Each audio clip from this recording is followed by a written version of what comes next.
नमस्कार, मनी गुरु की इस खास पेशकश में आप सभी का स्वागत है। मैं हूं स्वाति रायना। आय में इजाफा हुआ है तो इस बढ़ोतरी का इस्तेमाल करने के क्या है तरीके?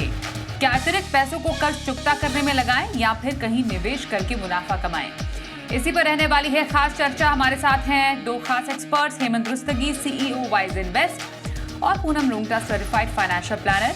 दोनों ही गेस्ट का बहुत स्वागत करते हैं मनी गुरु के आज के इस खास कार्यक्रम में। और जानना जरूरी है कि एक मुश्त पैसा जब आता है, चाहे वो बोनस के तौर पर हो या इंक्रीमेंट के तौर पर हो, तो क्या सही इस्तेमाल उसका होना चाहिए, इसको वाइजली कैसे इन्वेस्ट करें या फिर उसका इस्तेमाल करें। हेमंत जी, जो ये यूजुअली साल के इन महीनों में नौकरी पेशा लोगों के पास अतिरिक्त रकम आती है इन टर्म्स ऑफ इंक्रीमेंट हो गया, बोनस हो गया, आपकी नज़र में उसका यूटिलाइजेशन कैसे होना चाहिए? अगर मैं ब्रॉडली आपसे कुछ पॉइंट्स में समझूं पहले। ये स्वाति, आई थिंक ये बहुत ही इंपॉर्टेंट एस्पेक्ट है। जैसा बिल्कुल आपने सही कहा, ये साल का वो समय है जब जो भी सैलरीड एम्प्लॉयज हैं वो एक्सपेक्ट करते हैं कि उनको इंक्रीमेंट हो, उनको बोनस मिले, और वो एक्सपेक्टेशन भी होती है कहीं ना कहीं। हाँ, अमूमन क्या होता है कि ये देखिए, जब ये समय आता है तो काफी बार एडवांस में शॉपिंग लिस्ट बन जाती है कि हम अगर इंक्रीमेंट मिलेगा तो कहाँ खर्चा करेंगे, या तो फिर अगर हमें बोनस मिलता है तो कहाँ खर्चा करेंगे। जो मैं समझ भी सकता हूँ, क्योंकि आप अगर साल भर मेहनत करते हो, आपकी थोड़ी एस्पिरेशन बदलती है, तो कुछ हिस्सा डेफिनेटली आपका जो आपकी इनकम बढ़ती है या बोनस मिलता है, कुछ हिस्सा पर डेफिनेटली वहां पे जाना होगा। बट आई थिंक ये बहुत ही इंपॉर्टेंट है कि ये जो पैसा आपको मिलता है, चाहे वो इंक्रीमेंट हो, चाहे वो बोनस हो या दोनों हो, वो किस तरीके से आप इस्तेमाल करते हैं, क्योंकि कहीं ना कहीं वो डिफाइन करेगा, वो बताएगा आपको कि आपके जो फाइनेंशियल फ्यूचर है वो किस तरह से आगे होगा। क्योंकि जब आप इन्वेस्टमेंट करते हैं ना, तो आप एक प्रोसेस फॉलो करते हैं कि इनकम का कितना हिस्सा हम वहां पे डाल रहे हैं, राइट। और अगर आप ऐसा कर रहे हैं तो कोई कारण नहीं है कि ये जब पैसा आपको मिलेगा तो वही चीज आप यहाँ पे भी फॉलो नहीं करेंगे। तो आई थिंक कहीं ना कहीं मुझे लगता है ये मिक्स होना चाहिए ब्रॉडली। अगर आपके लोन्स हैं तो उनको चुकता करने की कोशिश कीजिए, राइट। और जैसे मैंने कहा, कुछ हिस्सा आपकी इन्वेस्टमेंट में जाए, कुछ हिस्सा आपके लाइफस्टाइल में जाए। तो एक मिक्स होना चाहिए प्रॉपर, सबका जरूरी होना है उसके अंदर, लेकिन वो बैलेंस करना बहुत ही जरूरी है कि कितना पैसा आप कहाँ पे एलोकेट करें। तो थोड़ा सा अगर हम रुक के समझदारी से इसको एलोकेट करें तो हम इसको एंजॉय भी कर सकते हैं और अपने फाइनेंशियल फ्यूचर को सिक्योर भी कर सकते हैं। ये फाइनेंशियल फ्यूचर को सिक्योर करने वाली बात भी है। डेफिनेटली आपके पास एक्स्ट्रा पैसा आता है तो आप चाहते हैं कि आपके कुछ पेंडिंग काम थे या कुछ आप अपने लाइफस्टाइल पर खर्च करना चाह रहे थे, कुछ चीज़ें अपग्रेड करना चाह रहे थे, वो भी कर सकते हैं, लेकिन उसको बांटना भी बहुत ज़रूरी है। पूनम, क्या ये सही है कि आप हर चीज़ कर सकते हैं? डेफिनेटली आप एक ही बार में हर चीज़ तो नहीं कर सकते हैं, पर आपकी नज़र में वो टू डू लिस्ट क्या रह सकती है? किसी के पास अगर एक मुश्त पैसा आए तो आपको प्रायोरिटी वाइज किन चीज़ों को पहले मैनेज करना चाहिए और उसके बाद धीरे धीरे करके आप उसको पैसे को मैनेज करें? जैसे अभी भी सर ने बताया, हेमंत सर ने, कि आपको करना बहुत कुछ होता है पर सब कुछ डिवर्सिफाई, जैसे हम डाइवर्सिफिकेशन इज द की, हम हमेशा डिवर्सिफिकेशन की जो बात करते हैं वो यहाँ भी करेंगे कि सब कुछ थोड़ा थोड़ा करना चाहिए। क्योंकि जो बोनस मिलता है, बोनस अलग चीज हो गई और इंक्रीमेंट अलग चीज हो गई। इंक्रीमेंट जो है वो स्टेबल होती है और पूरे साल आपको उसकी प्लानिंग करनी है, पर बोनस एक बार में एक मुश्त बड़ी अमाउंट मिलती है। जैसे कि हम खाना खा के उठे और हमें बहुत अच्छी सी हमारी कोई फेवरेट स्वीट डिश दी और हमने उसको बहुत एंजॉय किया, उस तरह से बोनस को हम बहुत एंजॉय करते हैं। अब एंजॉय करने में हम वी कैन गेट केयरलेस और हम उसे उड़ा देना, एक शब्द जो यूज करते हैं ना, उसे उड़ा देते हैं बिना मीनिंगलेस कुछ भी शॉपिंग वॉपिंग करके। वो नहीं करना चाहिए। जैसे सर ने भी बताया कि सब कुछ जगह हमें ध्यान देके अपनी नीड्स, फाइनेंशियल सिचुएशन को साउंड करने में उसे मदद करनी चाहिए। तो उसका जो सबसे अहम हिस्सा होता है कि जो हम इमरजेंसी फंड्स जो रखते हैं साइड में, जैसे हम हमेशा as a part of first part of financial planning बोलते हैं, important part of financial planning कहते हैं कि आप 6 से 9 महीने के बीच की आपकी जो महीने की घर खर्च है, उतना पैसा आपके पास हमेशा इमरजेंसी फंड के बतौर रहना चाहिए इन कैश। तो अगर किसी कारण वो इमरजेंसी फंड्स खर्च हो गया है लास्ट ईयर में और आपने जो अमाउंट सोच के रखी वो कम हो गई तो उसे सबसे पहले रिप्लेस करनी चाहिए from the bonuses you receive, तो ताकि आपका जो important aspect of financial planning है वो टेक केयर हो जाए और आप उसमें उस तरफ से आप निश्चिंत हो जाए। तो सबसे पहला आपको इमरजेंसी फंड्स को रिप्लेस करना चाहिए। जिनके पास हेल्थ इंश्योरेंस नहीं है, जो मैं नहीं मानती बहुत लोग ऐसे होंगे अभी बाकी, पर हेल्थ इंश्योरेंस की जो नीड है उसे पूरी समझे। जैसे मैं फॉर एग्जांपल बताऊंगी कि कुछ साल पहले तक 2 से 5 लाख तक का अगर हेल्थ इंश्योरेंस हुआ तो इनफ माना जाता था, but looking at the rising cost of health care, कितना महंगा हो गया है इलाज करवाना, मेडिकल इलाज जो है, तो हमें उसे बढ़ाना चाहिए। अगर हम अभी भी 2-5 लाख के अंदर है तो उसे बढ़ा के कम से कम 20 से 25 लाख रुपए की इंश्योरेंस हो जानी चाहिए। तो वो आपका बोनस का पैसा आप उसमें यूटिलाइज जरूर करना चाहिए।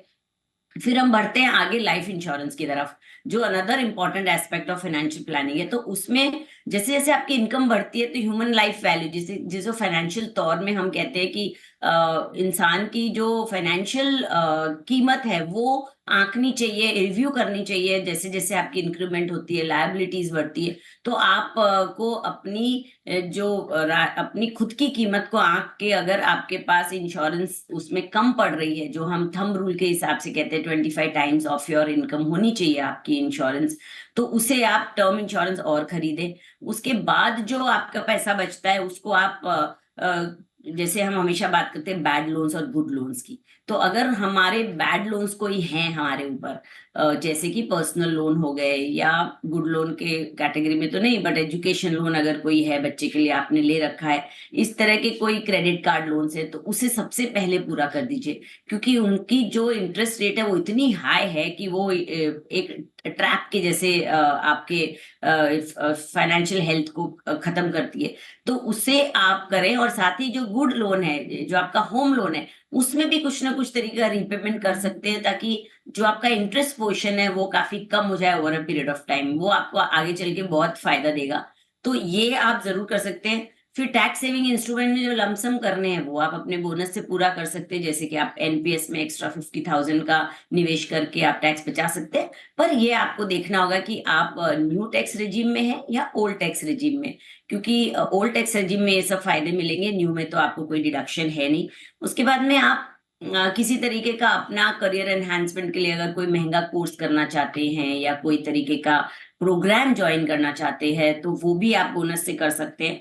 और उसके बाद में अगर आपको फ्यूचर की कोई ऐसी नीड है जिसके लिए शॉर्ट टर्म में आपको एक मुश्त राशि चाहिए, तो उसके लिए भी आप जैसे फॉर एग्जांपल कोई घर खरीदना चाह रहे हैं अगले 2-3 साल में, तो उसके डाउन पेमेंट के लिए भी ये पैसा अलग रख सकते हैं, सेपरेटली रख सकते, निवेश कर सकते हैं। तो इस तरीके के ये 5-7 तरीके जिसको आपको अपने बोनस को इफेक्टिवली यूज करने के लिए, जिससे आगे चल के आपकी फाइनेंशियल हेल्थ अच्छी हो, ऐसा करना चाहिए। तो बोनस एक चीज है, और इंक्रीमेंट के लिए हम अलग से एक प्लान ऑफ एक्शन बना सकते हैं कि किस तरह इंक्रीमेंट आपके फाइनेंशियल हेल्थ को बेटर कर सकता है।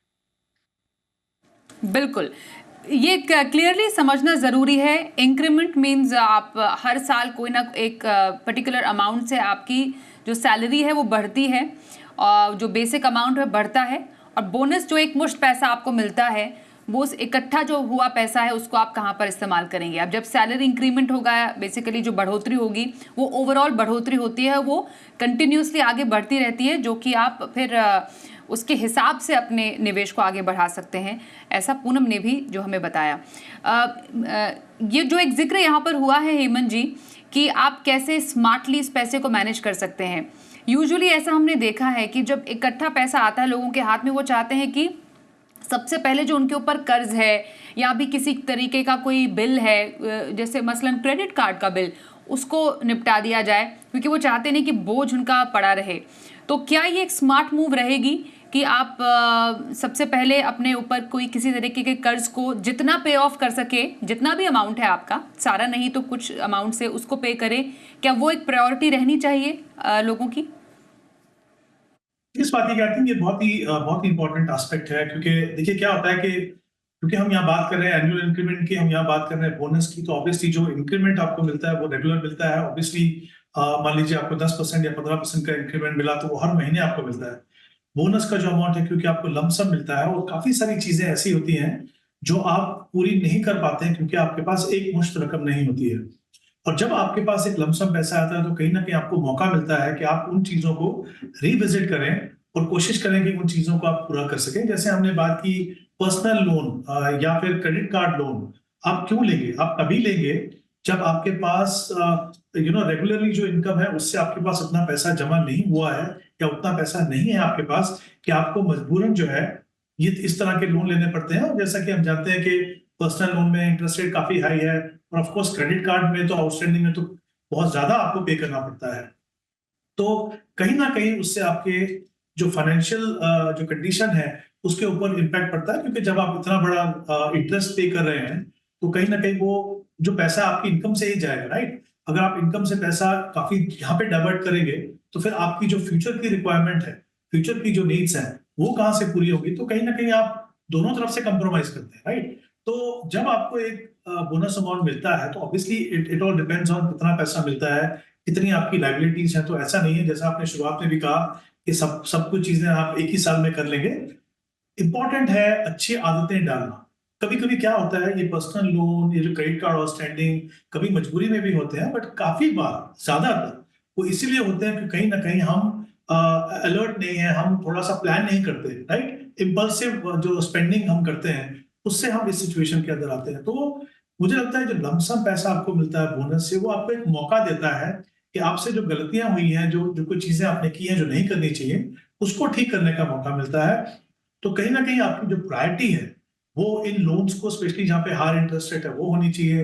अगर जैसे पूनम ने भी कहा कि हम हाउसिंग लोन की भी बात कर रहे हैं, तो काफी बार हम काफी इसको कंपेयर करते हैं, मालूम है कि क्या हम इसको SIP बढ़ा दें, क्या हम इसको लमसम करके पे कर दें, नहीं कर दें। आई थिंक अगर नंबर से आप बात करेंगे तो क्लियर है कि आपको किस तरफ जाना है।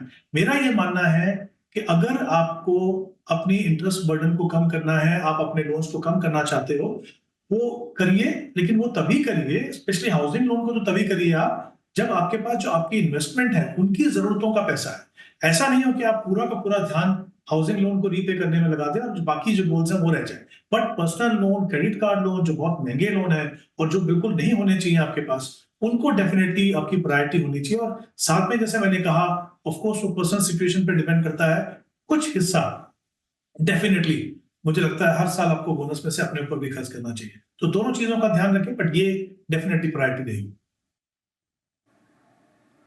ओके, तो बिल्कुल, तो बहुत ही स्मार्टली आपको अपने पैसे का इस्तेमाल करना चाहिए, तभी इसको हम कह रहे हैं कि इंक्रीमेंट का मनी मैनेजमेंट। और चर्चा जारी रखेंगे हम, आप कैसे निवेश कर सकते हैं, किन गोल्स के लिए आपको निवेश करना चाहिए, ऐसे किसी भी पैसे का एक मुश्त पैसा लगाना है तो कहाँ कहाँ लगा सकते हैं, इस पर रहेगी चर्चा थोड़ी देर में। देखते रहिए मनी गुरु।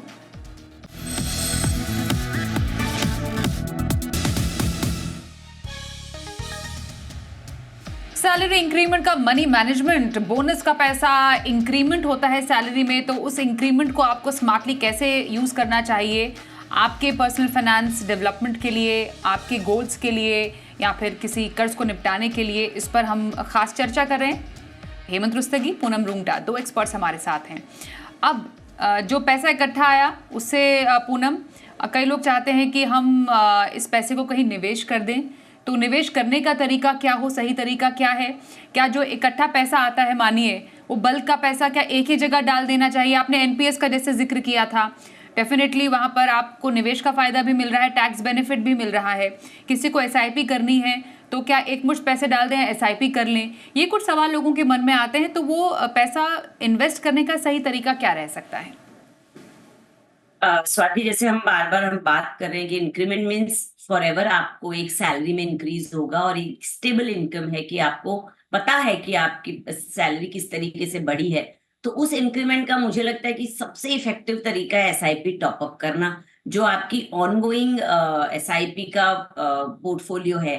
फॉर एग्जाम्पल, अगर आप 10,000 रुपए की SIP कर रहे हैं फॉर अ गोल, मतलब हम हमेशा ईयर मार्क करते हैं इन्वेस्टमेंट, तो मैं एक पर्टिकुलर इन्वेस्टमेंट का एग्जाम्पल देके आपको समझाने की कोशिश कर रही हूँ कि अगर समझो आपको 10 लाख रुपए की गाड़ी खरीदनी है और आप 10,000 की SIP कर रहे हैं उसके लिए, और मान के चलते हैं कि मार्केट ने अगले फ्यूचर में 10% का रिटर्न देंगे, तो आपको इस तरीके का गोल अचीव करने के लिए लग सकते हैं 73 to 74 months, which is the time horizon required at 10%। Of course अगर मार्केट ने 15% रिटर्न दिए तो वो जल्दी हो जाएगा, पर यही अगर आपने SIP टॉपअप, एक फीचर है, आप ऑटोमेटिक आपकी SIP टॉपअप होती रहेगी सालाना 10% से, यानी कि इस साल अगर आप 10,000 कर रहे हैं तो अगले साल आपकी 11,000 रुपए SIP हो जाएगी, और उसके अगले साल आपकी 11,000 प्लस 10% होगी ऑटोमेटिकली। तो अगर इस तरीके की स्ट्रैटेजी आप अपनाते हैं तो आपकी 10 लाख की जो गाड़ी का गोल है वो 73 मंथ से घट के सीधा 61 मंथ्स हो जाएगी, यानी 5 साल के अंदर आप अपनी गाड़ी खरीद सकते हैं। इस तरह से 10 की बजाय अगर आप 15% बढ़ाएंगे तो आप उस तरीके का एंजॉय कर सकते हैं। तो जो आपका इंक्रीमेंट है वो इंक्रीमेंट को अगर आप अपने गोल्स के साथ मैच करेंगे तो आपके गोल्स जल्दी अचीव हो सकते हैं, बेटर अचीव हो सकते हैं। तो इस तरीके का स्ट्रैटेजी जरूर सोचना चाहिए। और जब हम फाइनेंशियल प्लान को मॉनिटर करते हैं तो बहुत सारी ऐसी चीजें सामने आती है साल दर साल, जब हम हमारे गोल्स को रिव्यू करते हैं या हमारी सैलरी को रिव्यू करते हैं, तो वो सब में जो चेंजेस आते हैं उसे हमें इंक्रीमेंट से यूज करना चाहिए पहले, ना कि कोई नई शुरुआत करनी चाहिए इन्वेस्टमेंट्स की। और बोनस जो है वो एक मुश्त आता है, तो उसके लिए हम ऑलरेडी काफी डिटेल में हेमंत सर ने भी समझाया, बात कर सकते हैं कि आपको अलग अलग जगह उसको पार्क करके अपनी फाइनेंशियल हेल्थ को और मजबूत और बेटर बनानी चाहिए। तो कहाँ पर निवेश किया जा सकता है हेमंत जी? अगर हम जनरली जैसे SIP की बात करें, SIP आपको करना है या एग्जिस्टिंग एक किसी फाइनेंशियल गोल में पैसे ऐड करने हैं, 10% से स्टेप अप करना है SIP को, तो अगर मैं इस एंगल से समझूं, किसी के पोर्टफोलियो प्लानिंग के एंगल से समझूं, तो एट द मोमेंट आपको या नया निवेश भी करना है, फॉर एग्जांपल कि जो पैसा है उसका कुछ एक 10 से 20% एक नई SIP करने में लगा दिया, तो वो एक नई SIP कहाँ पर करने की आपकी सलाह रहेगी सर? आई थिंक ये बहुत इंपॉर्टेंट एस्पेक्ट है स्वाति, मैं कहूंगा। और इसके 2-3 चीजें हैं जो हमेशा इसको ध्यान में रखनी होगी हमें, कि देखिए जब हम SIP कर रहे हैं तो हम नॉर्मली जो है वो एक इन्वेस्टमेंट बेस्ड इन्वेस्टमेंट अप्रोच को फॉलो करते हैं, यानी हम अपने जो गोल्स है गोल बेस्ड इन्वेस्टमेंट अप्रोच फॉलो करते हैं, गोल्स बनाते हैं, उनका टाइम होराइजन देखते हैं, उनका टारगेट सेट करते हैं, और फिर डिसाइड करते हैं कि कितना पैसा हमें हर गोल को अचीव करने के लिए इन्वेस्ट करना होगा। उसके बाद हम देखते हैं कि टोटल हमें कितनी रकम की जरूरत है, क्या हमारे पास उतनी रकम अवेलेबल है कि हम एक साथ इसको शुरुआत कर सकें। अगर नहीं कर सकते तो हम किसी ना किसी तरीके से अपनी शुरुआत करते हैं, और धीरे धीरे हर साल जैसे जैसे हमको इंक्रीमेंट मिलती है उसका जो गैप है उसको पूरा करने की कोशिश करते हैं। एक तो ये तरीका, अपने पोर्टफोलियो में देखिए कहाँ कहाँ पे आपके पास गैप है, जहां पे आपको मान लीजिए 10,000 की इन्वेस्टमेंट करनी थी, आप सिर्फ 7 या 8,000 कर पा रहे थे क्योंकि आपके पास उतना मार्जिन नहीं था, उतना पैसा नहीं था। तो जब भी आपको इंक्रीमेंट मिलता है, जो पैसा आप एलोकेट करते हैं, मान लीजिए आप 30 से 25% अपनी इंक्रीमेंट का या 30% अपनी इनकम इंक्रीमेंट का पैसा वहां एलोकेट करते हैं, तो उसका हिस्सा जो है, एक तो जहां पे गैप है उसको पूरा करना होगा। दूसरा इंपॉर्टेंट एस्पेक्ट क्या है कि जो हम गोल बनाते हैं ना, जो टारगेट हम बनाते हैं, उसको रिवाइज करने की जरूरत होती है। कभी कभी क्या होता है, जैसे मैंने रिटायरमेंट का गोल बनाया मान लीजिए, तो मेरे लिए एक्सेस करना बहुत मुश्किल है कि मुझे कितना पैसा चाहिए, तो मैं बोलता हूँ चलिए 1 करोड़ से शुरू करते हैं, लेकिन over a period of time में रियलाइज करता हूँ कि नहीं, एक नहीं मुझे 2 चाहिए। जब आप 2 करोड़ करेंगे तो जाहिर सी बात है कि आपको इन्वेस्टमेंट अमाउंट बढ़ाना होगा, तब उसके लिए आप इस्तेमाल कर सकते हैं। तीसरा, ऐसा भी हो सकता है कि शुरुआत में जब आपने गोल बनाए, 4-5 गोल थे, लेकिन आपके पास उतना पैसा नहीं था कि आप 4 या 5 गोल्स के लिए आप अपना इन्वेस्ट करें, तो मे बी आपने 2 या 3 गोल्स के लिए शुरुआत की, प्रायोरिटाइज किया कि कौन से गोल में मुझे जल्दी शुरू करना है और कौन से गोल को मैं थोड़ा बाद में कर सकते हैं। जो गोल आपने पहले जिसमें इन्वेस्टमेंट प्रोसेस शुरू नहीं किया है उसके लिए आप एलोकेट कीजिए। तो एक तो एस्पेक्ट है कि आपकी जो इनकम जो बढ़ती है उसका कुछ हिस्सा, जैसा हमने पहले भी कहा, कि आप अपनी इन्वेस्टमेंट में लगाइए, अपनी अपनी जो बॉन्ड्स है उसके लिए लगाइए, राइट। अपना इंश्योरेंस कवर आप बढ़ाना चाहते हैं तो उसका प्रीमियम जो एक्सेस होता है उसके लिए लगाइए। ये बहुत ही जरूरी है कि आप किस तरीके से इस पैसे को यूज कर रहे हैं और कहां पे इन्वेस्ट करें, उसके लिए भी बहुत सोच समझ के डिसीजन लेना और एक प्रॉपर स्ट्रैटेजी चाहिए। ऐसा नहीं कि आप रैंडमली कहीं भी इसको एलोकेट करें। तो ये दोनों एस्पेक्ट मुझे लगता है अगर आप फॉलो करें तो ये जो रेगुलर इनकम है और जो लमसम पैसा आपको मिलता है, ये बहुत ज्यादा फर्क करेगा आपके लिए। मतलब जैसे पूनम ने एग्जाम्पल दिया, एक छोटा सा एग्जाम्पल और देता हूं आपको, कि अगर आप मान लीजिए 20,000 रुपए की SIP कर रहे हो 20 साल तक 12% के रिटर्न के हिसाब से, तो आपका कॉर्पस बनेगा 2 करोड़। यही अगर आप 10% बढ़ाते हो, टॉपअप जो हम बात कर रहे थे, तो आपका कॉर्पस जो है डबल हो जाएगा। तो कहीं ना कहीं हमें समझने की जरूरत है कि अगर हम शुरुआत में और आगे डिसिप्लिन रखें, किस तरीके से हम अपनी इनकम को यूज करेंगे, किस तरीके से इन्वेस्टमेंट करेंगे, तो हम देखेंगे कि हमारा फाइनेंशियल फ्यूचर सिक्योर ही नहीं है। जिस तरह की वेल्थ हमको क्रिएट करनी है अपनी रिक्वायरमेंट के लिए, वो सब तरीके जो भी रिक्वायरमेंट है वो सब पूरी होंगी। ओके, और आखिरी सवाल पूनम आपसे होगा कि जब आपके पास एक इंक्रीज सैलरी आए या फिर एक बोनस आया, आपका कई बार मन करता है कि जो आपका एक पसंदीदा फ़ोन था क्यों ना वो ख़रीद लिया जाए, बहुत टाइम से एक वेकेशन पे नहीं गए थे तो क्यों ना उससे वेकेशन कर ली जाए। तो ये सब शौक पूरे करने भी ज़रूरी हैं, पर किन चीज़ों से बचना चाहिए? जो एक कई बार इम्पल्स बाइंग हो जाती है, कई बार आप इम्पल्स डिसीजंस ले लेते हैं, तो कुछ ऐसी चीज़ें जो कि ना करके एक स्मार्टली उस पैसे को शौक पे भी खर्च कर सकते हैं, और या तो फिर निवेश या फिर सही चीज़ों पर भी। स्वाति, आपने खुद ही इस क्वेश्चन का जवाब दिया कि इम्पल्सिवली कुछ भी नहीं करना है, सोच समझ के प्लान करके करना है। हम जब फाइनेंशियल प्लानिंग की बात करते हैं, इट्स अ प्रोसेस, ये एक दिन में नहीं होता है, इट टेक्स टाइम। ये ओवर एंड ओवर अगेन आपको अपने प्लानिंग प्रोसेस में जाके उसको समझ के आगे बढ़ना होता है। तो इम्पल्सिव बाइंग, इम्पल्सिव किसी भी चीज में नहीं करना है। और जहां तक आप बात कर रहे हैं वेकेशन लेने की या महंगा फोन लेने की, तो this should be a part of your financial planning already. ये आपके फाइनेंशियल प्लान का हिस्सा पहले से होना चाहिए, ना कि कोई इम्पल्सिव हमें लेना है। बिकॉज आज महंगे फोन की हम बात करते हैं तो देयर इज नो लिमिट, वो लाख रुपए का भी हो सकता है। तो 1 लाख रुपए तक का गोल अगर आप इम्पल्सिवली करेंगे तो आपकी पूरी फाइनेंशियल हेल्थ है वो गड़बड़ा सकती है। तो इस तरीके के जो महंगे गोल्स है, जैसे वेकेशन लेना है, या ये already should be a part of your goal, ये इम्पल्सिव होने नहीं चाहिए। मैं चाहूंगी कि हर एक निवेशक को अपने short term, medium term, long term goals को पहले से आइडेंटिफाई करना चाहिए। और उसके सिवाय अगर कुछ भी होता है तो वो एक इमरजेंसी सिचुएशन होती है जिसको आप इमरजेंसी फंड से पूरा करेंगे। तो आप बिल्कुल भी इम्पल्सिवली कुछ भी ना करें। अपनी फाइनेंशियल हेल्थ को और साउंड और सिक्योर बनाने के लिए और महंगाई की दरों से इफेक्टिवली फैक्टर करने के लिए, मीट करने के लिए आपको अपने बोनसेस और इंक्रीमेंट को बहुत सोच समझ के प्लान करके खर्च करना चाहिए और एलोकेट करना चाहिए। तो ये एक मौका है हर एक के पास जिनको बोनस मिलता है कि वो अपने जो भी, जैसे सर ने बताया अभी, कि आप अपने जो गैप्स हैं उसे फिल करें और अपने प्लान को वापस रीवर्क करके। जब हम रिव्यू की बात करते हैं तो मुझे नहीं लगता कि हमेशा हमें रिटर्न्स को रिव्यू करना चाहिए। हमें अपने इनकम और हमारे एक्सपेंसेस को रिव्यू करते हुए हमारे जो फाइनेंशियल प्लान है उसको और एनहांस करना चाहिए। बिल्कुल, तो सही इस्तेमाल पैसों का कैसे करें, बढ़ी हुई सैलरी हो या फिर बोनस हो, उसको स्मार्टली यूज करने के कुछ तरीके हमने समझे। हेमंत जी और पूनम, बहुत धन्यवाद हमसे बातचीत करने के लिए। रुकते एक ब्रेक के लिए, खबरें जारी रहेंगी, देखते रहिए जी बिजनेस।